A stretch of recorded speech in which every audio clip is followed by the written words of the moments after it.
Hello, my name is Steve Williams. I'm the president of the National Juneteenth Observance Foundation, America's official Juneteenth foundation, the people that brought you the national holiday. All right.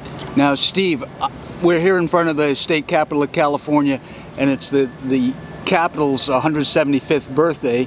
I've just found out on being here. But tell me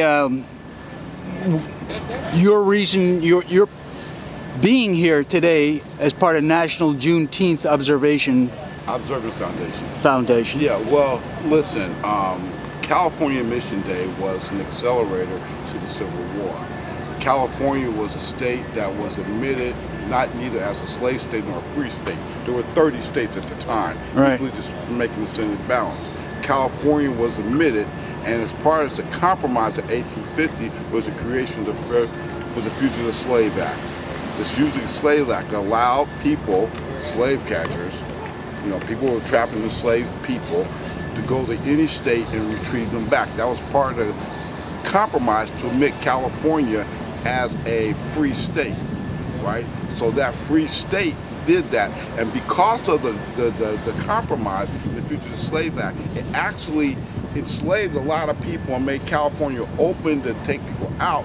But because of that, it accelerated the path to the Civil War, because now people were able, slave catchers were able to come from the South up to the North, retrieve black people at any time, anywhere, and take them back. Some rightfully, a lot wrongfully, right? And so that helped accelerate the Civil War. That, along with the story of Josiah Henson, the life of Josiah Henson, formerly a slave, now inhabiting in Canada. His writings inspired Harriet Beecher Stowe to write Uncle Tom's Cabin. And from Uncle Tom's Cabin, once people in the North got an insight into what the actual part of slavery was, that helped accelerate the Civil War. So they were seeing the effects of the 1850 compromise in the Mission of California, and they're seeing that effect combined with the knowledge of what's taking place help accelerate the Civil War towards that, to that fateful conflict in Fort Sumner. Josiah Henson is the father of the Underground Railroad. He escaped. He built a city in Canada called Dawn, Canada. Him and William Stills are the two major components moving over 2,000 people on the Underground Railroad. They are the Underground Railroad. Wow. Wow. Now, it makes so many things to think about. Going back to 1850 and the power of a book. You were saying about Abraham Lincoln gave it some credit to... Yeah, he said, when he met Harriet Beecher Stowe, he said, this is the little lady that caused all the ruckus with her book.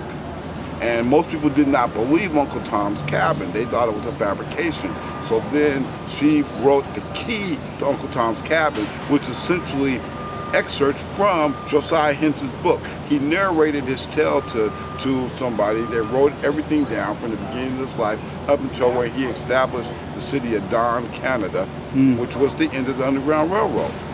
So we know some other people from the Underground Railroad, but we don't know the real people behind the Underground Railroad. Yeah. We got the contrived scenario, which credits somebody who saved about 70 or 80 people. But we don't got somebody like Josiah, who we know saved 800 people. William Still, who tracked everybody that came through the Underground Railroad and got them there. You don't know these guys, so that's part of our issue here.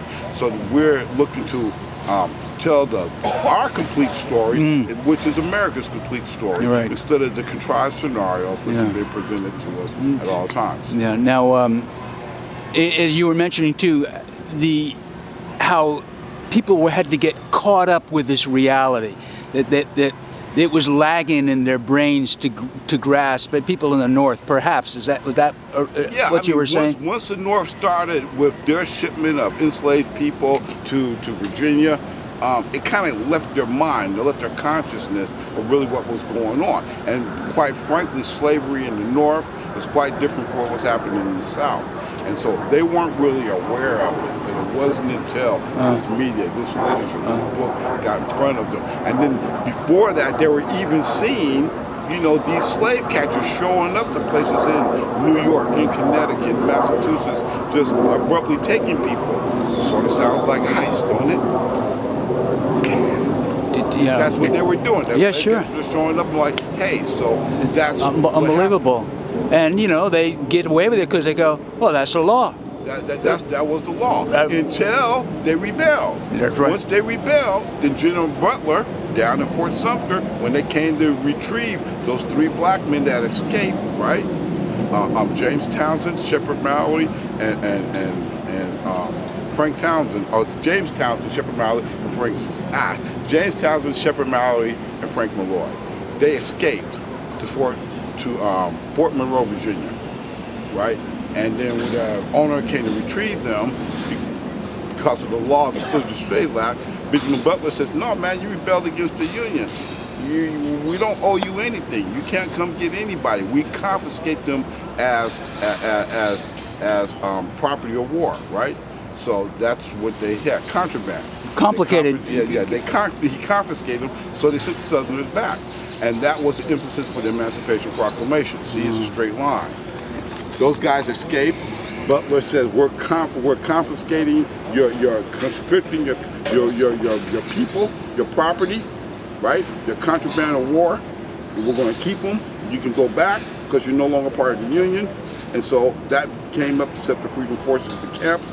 From that went first Confiscation Act, second Confiscation Act, and then the Emancipation Proclamation. Oh man, you are a very good historian. Let me ask you, just between 1850, let's say, and 1864, here in California, what can you tell me about what was taking place in California during those years? Are you able to give like a couple of minute overview? California was a free state. There was a lot of stuff that was taking place. Yeah. Mary Ellen Pleasant was here, the first black millionaire, not C.J. Walker. Now C.J. Walker is a disgrace. Okay, I'm sorry to say that. I don't know. She wasn't the first black millionaire. Mary Ellen Pleasant was the first black millionaire. She was in California. She set up Pleasant in California.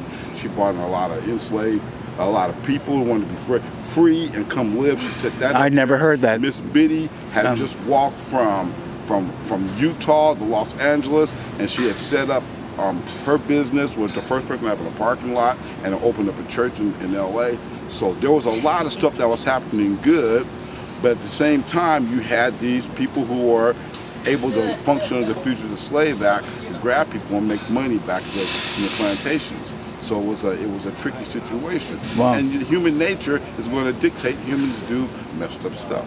You know, and so they were taking people, you know, if you were black and if you didn't have any attachments, they would say that you were a runaway slave, take you off someplace and, you know, you had to fight your way back. 13 years a slave.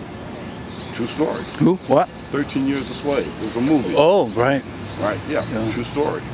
You know, so that was the horrible thing that was happening in California, happening here. So there was a lot of things that were going on around 1850. Holy cow, yeah. Wow. Anyway, so tell me your name one more time. My name is Steve Williams. Steve. President of the National Juneteenth Observance Foundation. Fantastic. I'm glad connecting with you. Juneteenth. The true story of Juneteenth is over 9,000 black men were on their way to Mexico to defend America from Maximillian I. They ran into a storm on Fort Avenue in Galveston for a few days and they went back. It stopped Maximillian. As a matter of fact, Maximillian I was executed on Juneteenth, 1867. That was the purpose of being here. So that was the backstory, or the whole story of Juneteenth? That's the backstory of Juneteenth. They left from a place called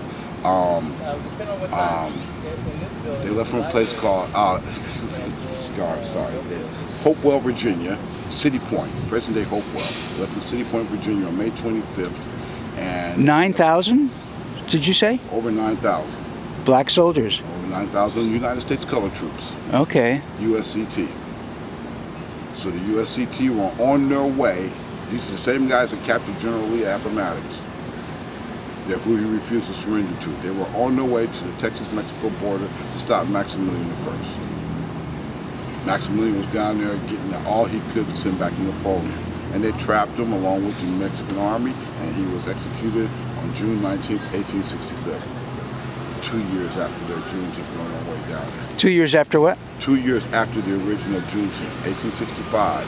Juneteenth, they landed there in Galveston, Texas. And 2 years later, the reason why they were sent there, right, is what happened. They were sent there to stop Maximillian. Maximillian was stopped, trapped, and executed on June 19, 1867.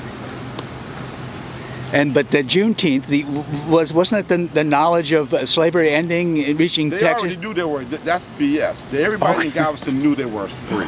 They knew they were free. All you gotta do is read General Order Number 3. Granger didn't do nothing. Granger didn't even really get off the boat. Look who signed it. F.W. Emory.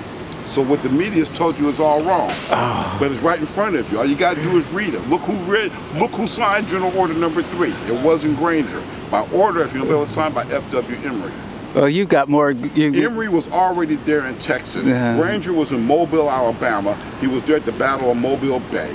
Granger was once a Confederate who joined the Union. They didn't really trust him on a lot of So stuff. you're saying a little bit of the backdrop of Juneteenth is There's a lot more to it than that, but the basic story is those guys were on their way to stop Maximillian I. Okay?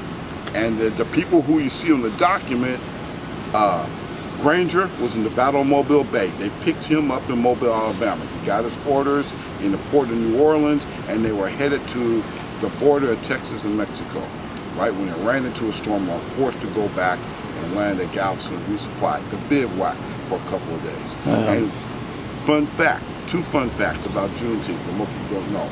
At the time, it was the largest naval operation in history, moving that many men from the East Coast to Texas, and the first black man freed by Abraham Lincoln, Private William Costley, who was freed by Abraham Lincoln in 1842, was also there present at Juneteenth. 1842, you said? Yep. 1842? 1842, Private William Costley was 10 months old. He was 10 months old when Lincoln freed his mother and him in Illinois. He joined the Illinois 29th and was president at Juneteenth. So the first black man freed by Abraham Lincoln was president. Oh, well, there you go. And there were quite a number of black free men that people like Abraham Lincoln had made that decision or had the power to do that, right? Even in the North and in the South. Do what? To free them, to officially. No, it was a legal case. You had to sue. Just like much in the beginning of it, there was no slavery in 1619. There was no slavery in the Virginia colony. So that calculation is wrong. The first 84 years is something else different. All right. Well, James, I appreciate Steve Williams. Williams. You're a historian, Steve. No, I'm not. I just got good people.